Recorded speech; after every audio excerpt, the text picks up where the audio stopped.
Hey Facebook, how are you? This is Kendra Young with Uplifting Conversations with Kendra.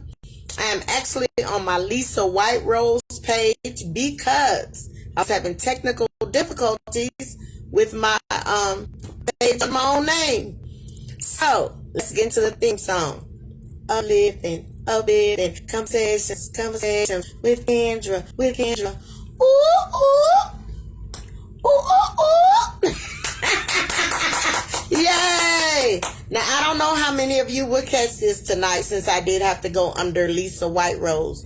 But I am still talking about submission. So, let me just make my announcement. We are having our Fighting Fear with Fear Part 2 event June 25th, Saturday from 12 to 2. I really hope you all make it out. 531 Metroplex Drive.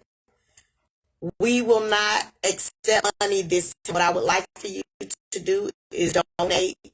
And I will be getting the items out to you via Facebook and YouTube within the next week. So that you know this is basically a little of nothing. Just a couple of items to donate to food pantry called Food for Thoughts, and pantry serves the children at school, and it serves them also going home. They also get things to go home with, but it fills the crevices during the day and gives them something to go home with. So I'm really, that's something that I'm passionate about, which is feeding people.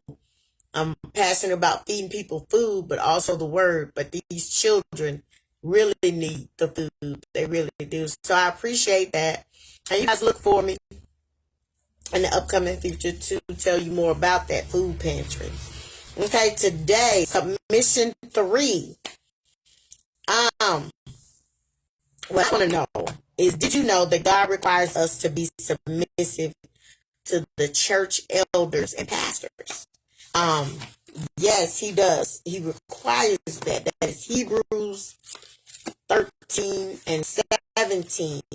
And I know some of us I say, yeah, he requires it, or he said it, or people talk about it all the time, but it's really not important. No, it's actually very important. Jesus was is God, and we cannot accept one part and not accept the other part. So Hebrews 13 and 17 says, obey those who have rule over you and be submissive, for they watch out for your souls as those who must give account. Let them do so with joy and not with grief, for that would be unprofitable for you. Well, so they have watch over our souls because they are the elders. They're teaching us the word of God. And a lot of times we don't like to tell the elders our business. But let me tell you something. When you go in there and you find out how Jesus really wants you to do it, you don't worry about telling people your business. You just go ahead and you do it. And you know, even if it hurts to do it, you do it. And maybe you'll get some information that can help you move to your next level of faith. Because our way of thinking is kind of messed up and misconstrued. Because we'll read one part of the Bible, and like I said, we'll accept that, but we won't accept the other part. And God is a whole and complete God. He's just as the revelations. That's what he gave us to live by. So we really need to take in consideration all that he asks us to be submissive to. This is also backed up in 1 Peter 5, verses 1 through 5. And it says, the elders who are among you I exhort, I who am a fellow elder and a witness of the sufferings of Christ, and also a partaker of glory that will be revealed, shepherd the flock of God which is among you, serving as overseers, not by compulsion, but willingly, not for dishonest gain, but eagerly, not as being lords over those entrusted to you, but being examples to the flock. And when the chief shepherd appears, you will receive the crown of glory that does not fade away. Likewise, you younger people, submit yourselves to your elders. Yes, all of you be submissive to one another and be clothed with humility. For God resists the proud, but gives grace to the humble. So he's just asking us to humble ourselves and listen to the elders that oversee the flock of God. These verses right here is why we should not get caught up in people who are over the church. Yes, they are to live their lives as examples to us, but we are not to live and respond to them in ways that makes their job hard. They are the overseers of our souls. However, they are not Jesus. Jesus is the head of his church, our standard, and that's where our focus should be. If we submit to God and live according to Jesus' teachings, we will automatically or naturally fall into rank under these men whom God has put in place. Keep in mind, they are human, and so they do make mistakes. They also need prayer and forgiveness. They are, after all, watching over the flock of God. So, my next question is, did you know God requires man to submit to government authorities? Yes, he does. Yes, he does. That is Romans 13, 1 through 7. And yes, I know we are always trying to get away from doing what the man says. Ain't that what we call the government? The man. But the truth is, God put them in place for a reason. So let's go and read about that. Romans 13, 1 through 7. It says, let every soul be subject to the governing authorities, for there is no authority except from God, and the authorities that exist are appointed by God. Therefore, whoever resists the authority resists the ordinance of God, and those who resist will bring judgment on themselves. For rulers are not a terror to good works, but to evil. Do you want to be unafraid of the authority? Do what is good, and you will have praise from the same. For he is God's minister to you for good. But if you do evil, be afraid, for he does not bear the sword in vain. For he is God's minister, an avenger to execute wrath on him who practices evil. Therefore, you must be subject, not only because of wrath, but also for conscience sake. For because of this, you also pay taxes, for they are God's ministers, attending continually to this very thing.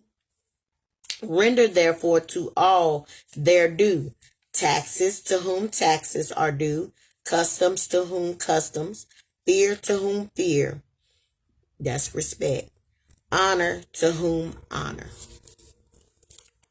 So, that's that. And I know we don't like to do what the government tells us to do, but it is required by God for us to be submissive to the law of the land, as long as the law of the land is not asking us to do anything outside of the will of God. So everywhere we go, like we teach our children, there's going to be authority that we have to follow up under. Somebody has a law, a statute, a precept, or something set in place for us to follow. And we need to do our best to follow those rules. And if we don't understand, we need to seek understanding. Okay. And this last one now, I know y'all know this. God says children are required to submit to and obey their parents. Oh my goodness. Oh my goodness. Deuteronomy 5 and 16. Now, I know y'all agree with that wholeheartedly, I'm sure. But I know I didn't always obey my parents either, henceforth the butt whippings and the beatings. Okay, let's read Deuteronomy 5 and 16. It says, wait a minute. I'm in chapter 6, not 5. It says, honor your father and your mother as the Lord your God has commanded you, that your days may be long and that it may be well with you in the land which the Lord your God is giving you. So honor your father and mother. So one, because it's right, but two, so your lifespan will be just a little bit longer. So you can live long under your father and mother and not have to be put to death, because Deuteronomy 21 verses 18 through 21 explains to us what happens to disobedient children. It says, if a man has a stubborn and rebellious son who will not obey the voice of his father or the voice of his mother, and who, when they have chastened him, will not heed them, then his father and his mother shall take hold of him and bring him out to the elders of the city, to the gate of his city. And they shall say to the elders of his city, this son of ours is stubborn and rebellious. He will not obey our voice. He is a glutton and a drunkard. That sounds more like an older dude. But kids who disobey, yeah, they got taken before the elders. Then all the men of his city shall stone him to death with stones. So you shall put away the evil from among you, and all Israel shall hear and fear. So you become submissive in order that you can put away the evil among you. And I don't think I want to be stoned by the village myself. I'm doing good to still be here, because I'm sure my mother wanted to take me in, and had taken me before the neighborhood, or not everybody, but enough of them got to put a couple of licks on me because I wasn't doing right. But I'm so glad they didn't get to kill me. Now, Ephesians 6, 1 through 4 says, children, obey your parents in the Lord, for this is right. Honor your father and mother, which is the first commandment with promise, that it may be well with you and you may live long on the earth. Now, we just read that in Deuteronomy 5 and 16. It says, and you fathers, do not provoke your children to wrath, but bring them up in the training and admonition of the Lord. Now that's how our children will obey us. If we bring them up in the right way, in the admonition of the Lord, then of course they will obey. And I know we've all made mistakes and all of that, but God is such a forgiving God and a long-suffering God. He's allowed us to learn how to do better and be better as children and as parents. So that's what I wanted to bring to you tonight. And we'll continue our talk about submission next week. Okay? Thank you so much for joining me and watching. I love you guys. Have a great week and be lifted up.